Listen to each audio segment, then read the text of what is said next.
Hey everybody, and welcome to another installment of 3 Minutes to Vitality. So I understood that I was a little long-winded the last time, so we're going to make sure this is 3 minutes. So we're going to jump right in and talk a little about something that is near and dear to almost every one of our hearts, and that's sleep.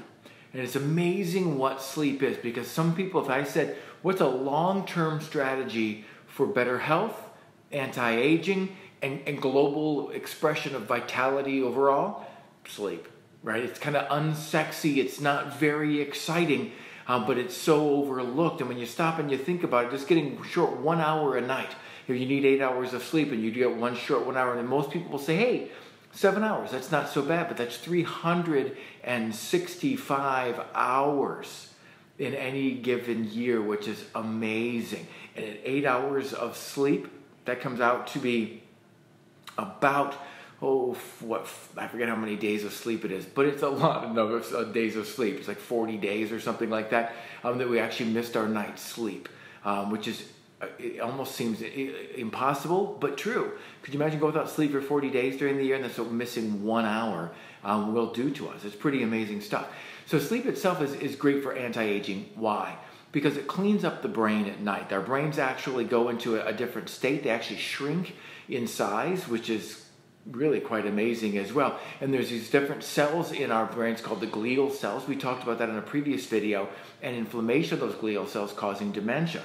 Well, those same glial cells, well, they're responsible for cleanup and lymphatic drainage, sometimes called the glymphatic system, are responsible for cleanup at night, and the brain shrinks up to 60% in size.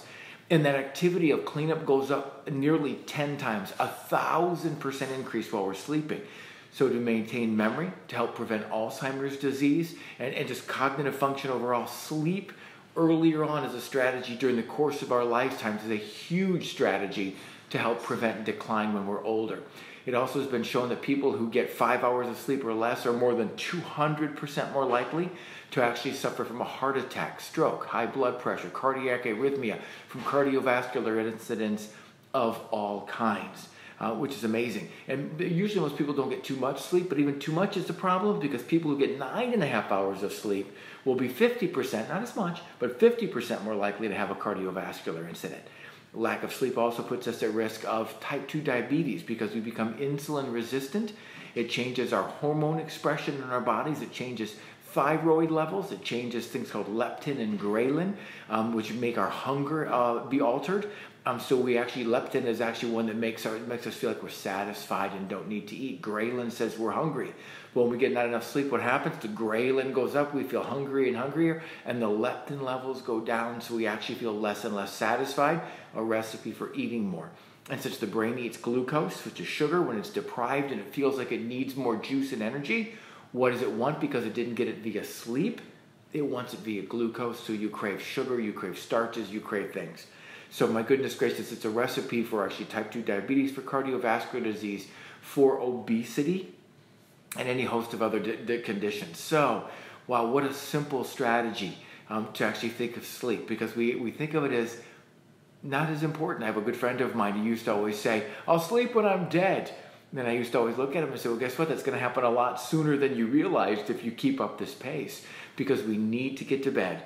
We need to get up and get 8 hours of sleep is the time. 7 can be done on some, but the sweet spot seems to be 7.5 to 8.5 hours. And that's it for sleep. Please be sure to get it and get it regularly. So that's it for this episode of 3 Minutes to Vitality, and we'll see you next time. Thanks so much for watching.